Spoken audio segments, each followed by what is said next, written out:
Kamusta ba?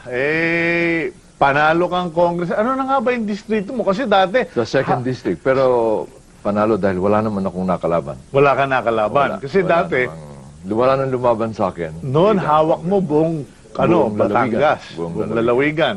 Ngayon, distrito na lang. Distrito. Nandito yung Batangas City. Yun ang pinakamahalagang lungsod. Distrito na lang, pero lahat ng kayamanan nasa iyo. Hindi naman.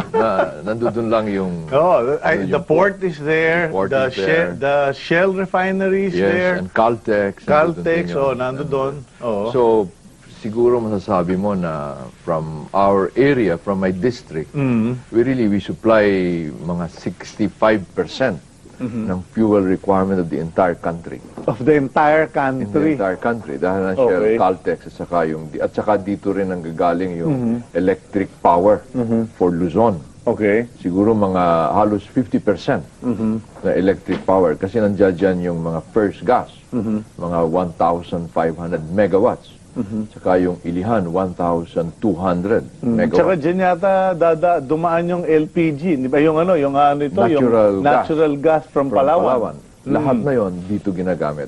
So, the entire natural gas production of the Philippines is being used right in my district, right in Batangas City.